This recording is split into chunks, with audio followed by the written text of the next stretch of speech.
So Nigeria's central bank has had some real issues over the last year or two. We've noted it here in the channel and our blog, and just talking about the Naira, the CBDC in Nigeria having tons of problems, having almost no adoption rate at all. People there in third world countries, Alex Gladstein writes about this a ton, the financial repression everywhere, but also checking your financial privilege. People that live in these developing countries know the insane effects of inflation, of corruption in their governments, and the West has been all but really buffered by these developing countries, so they can't see their own corruption and inflation in their own countries. Just now in the West, we're starting to see these things, but Nigeria is slapping strict rules on banks after lifting crypto ban. So they're saying, hey, you can start trading, or you can start holding this.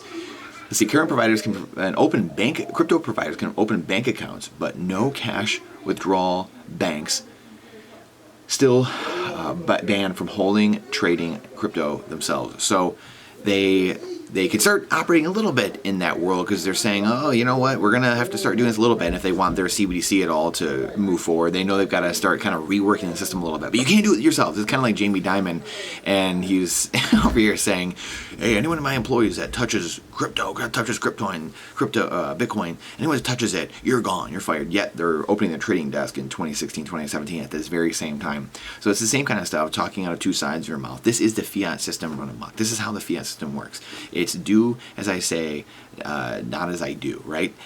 This is the world we live in. This is what fiat aligns itself with. It's a misalignment of all incentives between the state, corporations, and people. Bitcoin allows you to align all the incentives between the people in an equity-based system instead of a debt-based system where you're lowering costs and you're increasing the standard of living. How might you ask? Well, I'll give you one example. Say you're Apple, and 10 years ago you were selling your iPhone for Bitcoin, and you got 1,000 Bitcoin for you, just taking, say that was a conversion at the time from fiat to Bitcoin. It gave Apple 1,000 Bitcoin for every iPhone transaction. Well, at that time, it might have only been worth $1,000, but if you had 1,000 Bitcoin on your balance sheet now for every iPhone you sold, you see where I'm going. This is the power of deflation.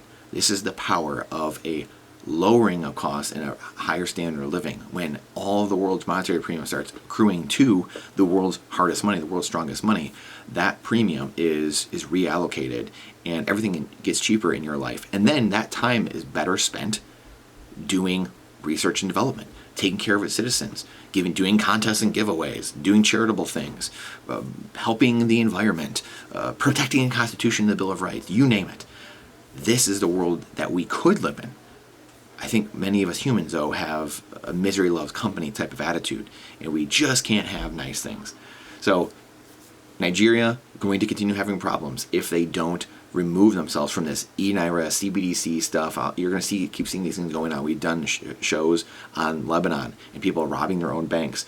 It's happened in Argentina, currency crisis over and over. Venezuela, Sri Lanka, them overrunning their palace, the UK gilt market going on tilt a year ago. This is going to keep happening in the fiat system because of the debt-based system with a million cracks in it, and the cracks are going to continue getting bigger. So look for these countries, look for these central banks, look for the governments to start cracking all over the world as rates are continually high, but also at some point they will just eventually crack and crumble anyway, and they'll have to paper over it with even more currency. This is why I've said at the end of the day, here in America, we will get to $50 trillion in debt, $100 trillion in debt this decade, because we're going to have to continue to print our way out of it in a debt-based system, a bondage system, an enslavement system. That's what bondage is. The root word is bond.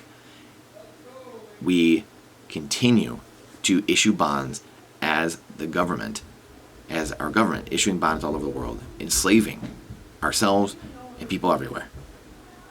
Welcome to fiat. Please share this out. The algorithm hates truth. Question everything with boldness, even the existence of God himself. Trust but verify what I am saying. This is not financial advice, it is freedom advice. And I'll see you on the next one.